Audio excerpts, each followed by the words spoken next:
Well, good afternoon. Welcome, everyone, to the Museum of Latin American Art online as we celebrate Latinx Heritage Month here with Dapplegray Elementary School. So excited to see you all here. Just to let you know, we are your hosts this afternoon. My name is Allison Heaney, Vice President of Learning and Public Programs. And joining me is Leslie Jimenez, our Museum Education Program Manager. We're both really excited to be here. We wish we could see you in person, but we know that we're going to make something really fun and exciting work here online as we talk about our famous Day of the Dead programming, or Dia de los Muertos, the history and traditions behind it. So as we get started here, a little bit about our program this afternoon. We're going to talk a little bit about Day of the Dead, or Dia de los Muertos, some of the things that you may know already about Day of the Dead. We're also going to have a discussion about symbolism and practice, and these may be some things you haven't heard of before or maybe always wanted to learn about. And then finally, we're going to talk a little bit about some of the aspects of Day of the Dead that maybe you've never heard of before, and would give you a chance to explore something new. So to kick us off, I'm going to go ahead and slide into this question. Dia de los Muertos, Day of the Dead. Leslie, what is Day of the Dead to you? Thanks for asking, Allison. Dia de los Muertos to me is a very special time. Usually on the 1st or 2nd of November, my mom and I and some of my tias, my aunts and uncles, will come together and we'll celebrate the life of our ancestors and also relatives and even pets who've passed away. We do it in a really big celebration. There's always a big old pot of pozole, this really good broth. There's also drinks and there's also really good music. So it's a big time for celebration, and it's also a really good time for me to just be happy and be with my family. So that's what Dia de los Muertos is to me, but I know that sometimes it varies around for different people. Yeah, well, and I've heard, I mean, Day of the Dead too is often in popular media, and we see it like at the grocery store and places that we go. For example, the movie Coco, right? Recuérdame. He's such a good movie. And well, my favorite, The Book of Life, Jorge Gutierrez. So it's seen everywhere, and to me, it doesn't seem like it's just one thing. It seems like Day of the Dead has a lot of layered meanings. And it's kind of relates to what you're saying about Day of the Dead is really about people. While we know it's a celebration and it has these elements about life and death and altars and all these things, in the end, it's always about people and our connection to each other and the community, whether that's through a film, an ofrenda presentation, through your school or work or any kind of things you do in your home. It's all about people, which I think is just super cool. So how do we celebrate Day of the Dead? Like you said, Leslie, we celebrate to honor our loved ones who've passed away. We also do it to connect with our cultural heritage. There's music, food, you mentioned, things that our grandparents brought from their homeland. And November 1st and 2nd is believed to be the time where our spirits of our loved one come and visit us. But that's really only in the United States and Mexico, right? Because Yeah. I think that there's other places that they celebrate Day of the Dead. Yeah, absolutely. So for my family, because my mom and my dad are from Mexico, we celebrate November 1st and 2nd, but I know that it can be as far as November 9th in different countries of Latin America. So in this map, for example, we have California in yellow, and then further down we have Mexico, and then we have Central America with Guatemala and El Salvador, and then in South America we have El Peru, we have Bolivia, Ecuador, and Argentina. So it really is celebrated by people from and in Latin American countries and even now in the United States. But honestly, anybody can celebrate Dia de los Muertos. You don't have to be from this country. You don't even have to have ancestry there. If you want to celebrate and honor your ancestors, then you can celebrate Dia de los Muertos too. I love that idea. That's so cool because sometimes I had that question. If I'm not from that parentage, am I allowed to participate? And I'm not. And one of my big questions always was with this idea of the ofrenda or the altar. And I don't know if any of the students watching have ever seen one before or maybe participated in making one, but they're so varied, right? How do ofrendas and Day of the Dead work? I think there's one set up in homes, right?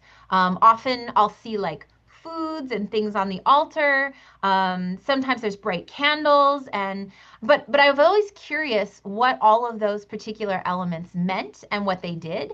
And sometimes I even see like an altar for one person or for a bunch of people or multiple steps. So maybe we can kind of sit down and take a look at some of the things that we'd see in ofrenda and sort of go over them. So Leslie, like when I look at these ofrendas or these altars, I often things like water, salt, bread. Can we talk a little bit about what those things are? Yeah, absolutely. Well, ofrendas, like you mentioned, can be put inside people's homes or outside at a cemetery or gravesite. But it's all being created to bring our ancestors or loved ones back to earth, right? That's what we're celebrating. So let's say, for example, when we're looking at some of these elements like water, agua, sal, or salt, bread, pan, or veladoras or candles, to start us off, when we're looking at water, let's think of a time when maybe we went for a really long walk and we were really tired and we thought, oh my God, you know what? I need some Gatorade or I need some water to quench my thirst. So we leave water out for our ancestors to drink after their long journey back to the earth. And then salt. Whenever we have visitors, we want to make sure that our house is clean. We want to make sure that it's a space that's safe.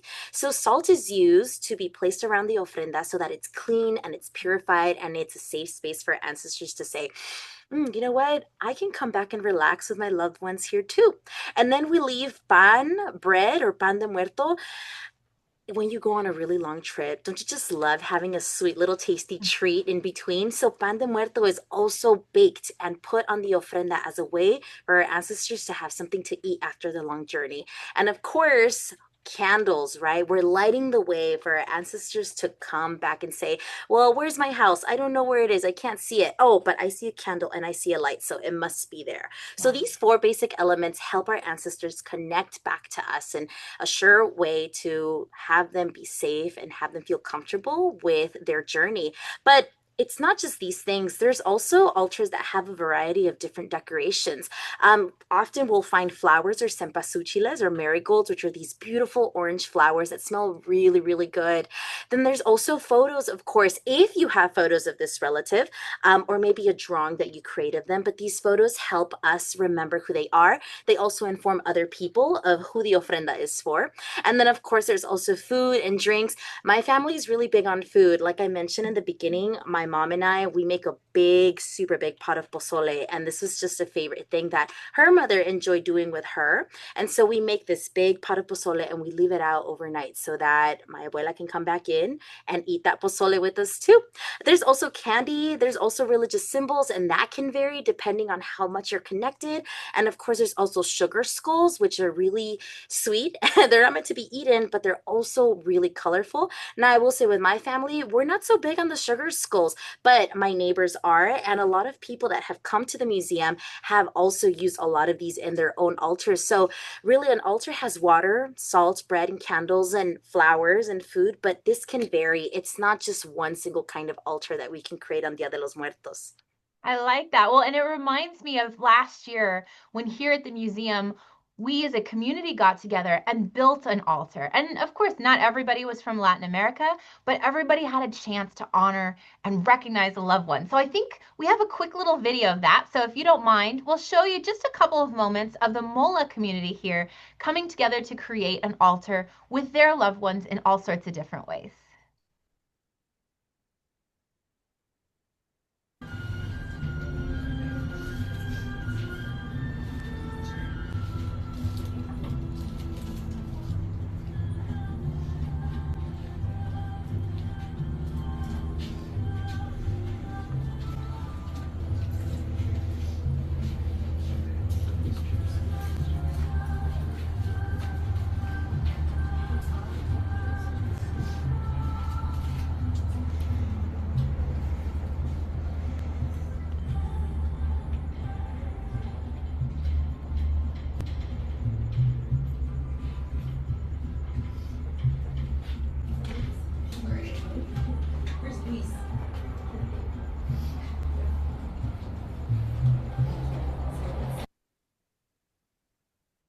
That's so powerful. In fact, I heard some music in the background. I don't know if you guys could. Leslie, do you know that song? Yeah, well, that song is actually it's titled Amor Eterno by an artist named Rocio Durcal, and it's a really special song that's played on Day of the Dead, in cemeteries and also homes. It's such a sweet and relaxing melody, but also very bittersweet. The translation for the song Amor Eterno is eternal love. So, I'm just so filled with love right now. I like that. Well, I was even thinking, gosh, I remember some of our friends doing that.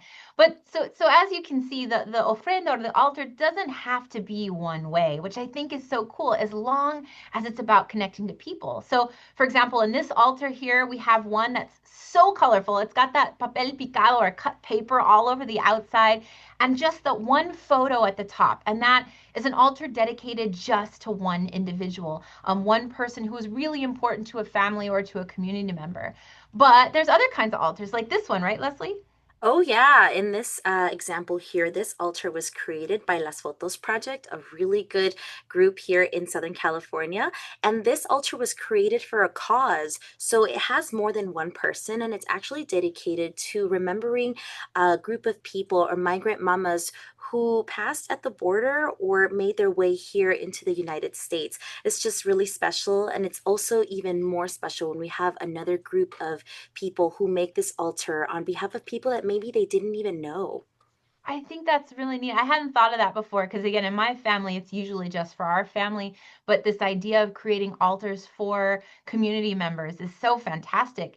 And of course, we couldn't let out our four-legged friends, our pets here, right? There's altars to pets and too. This one, for example, is one by a sophomore from LBUSD who did one for her dog. And you can see the same thing though. Instead of pozole, there's a bone set out, and there's some candles, and they're not even lit because we want to be safe there. But of course, the photo of the dog too, which that's just so cool. So you Yeah. can do it for pets, you can do it for community members, an individual, or just as a practice together. So that reminds me of this idea about skulls, because on all these altars, I keep seeing these images of skulls, and I always wondered where this image of a skull came from. And if you've ever asked this skull with a lady with a really, really fancy hat, the Katrina, she pops up everywhere for Day of the Dead, whether it's on stickers or on menus or on grocery bags. We'll often see this.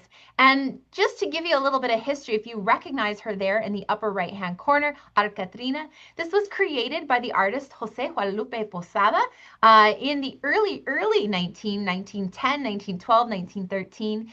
And it was designed as a kind of a comic, which is really interesting because I don't think of like comic strips or satire and newspapers having anything to do with Day of the Dead, but they actually do. And so Jose Guadalupe Posada would talk about things happening in his world, the news, the politics.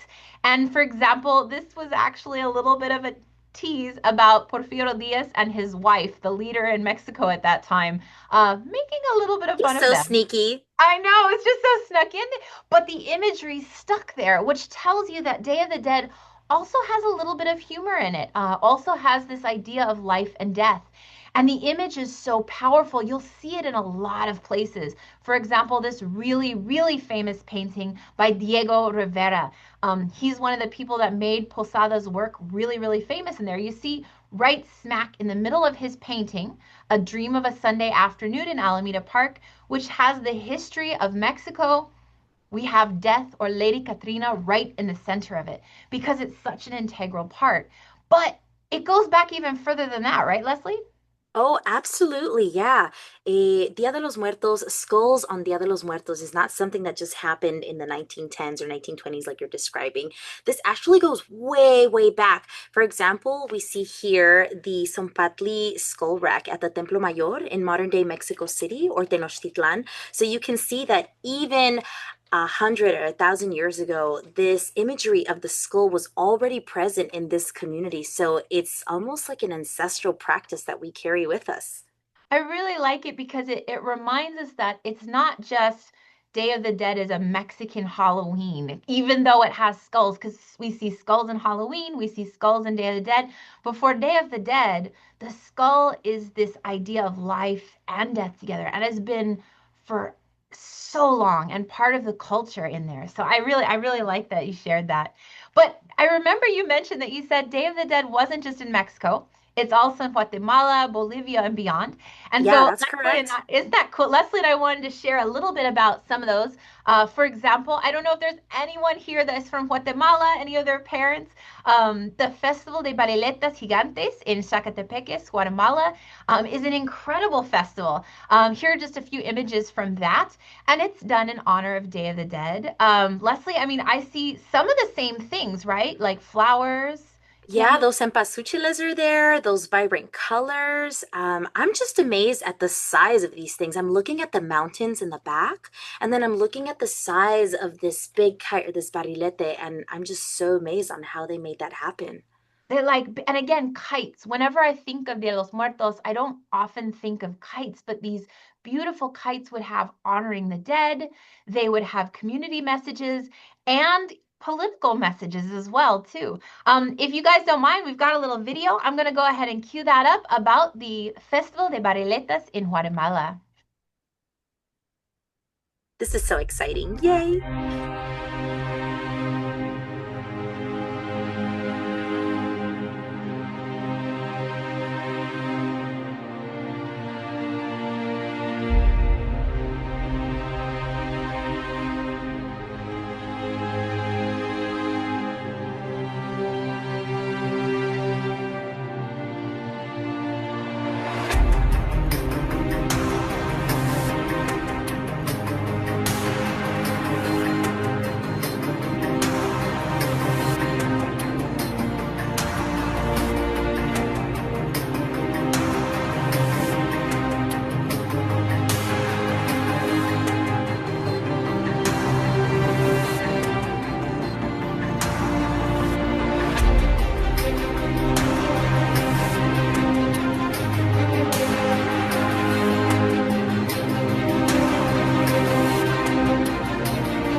Wow, that was That was so incredible. cool.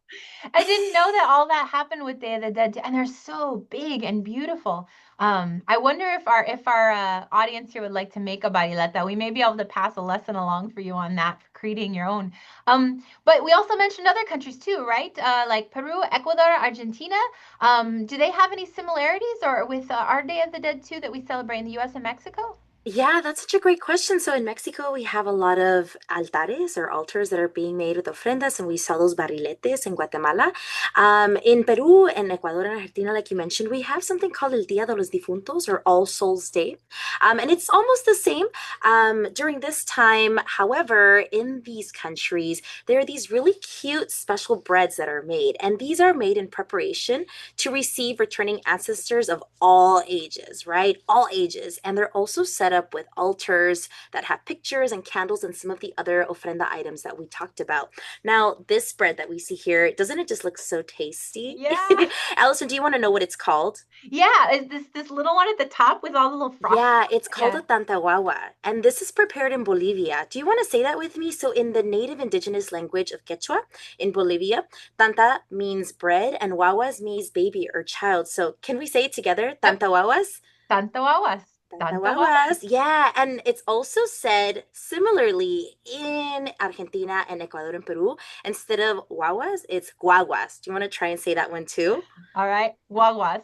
Yeah. Oh my God. Good job. These tantawawas are created in these areas of of South America, and it's also a very good way of honoring our ancestors and also staying nourished and eating something food and tasty. So this is how they do it in South America.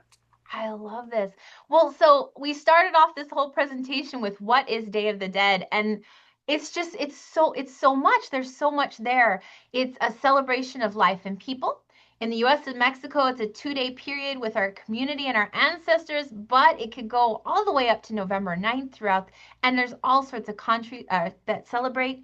It's an act of love and bravery. And on Day of the Dead, we're reminded that no matter who we are or where we are, we're always surrounded by our loved ones.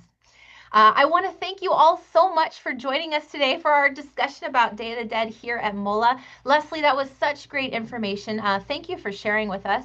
I also want to give a shout out to anybody watching. If you're interested, we do have our own Dia de los Muertos festival coming up on October 26th from 11 to 5. Come celebrate the traditions with us.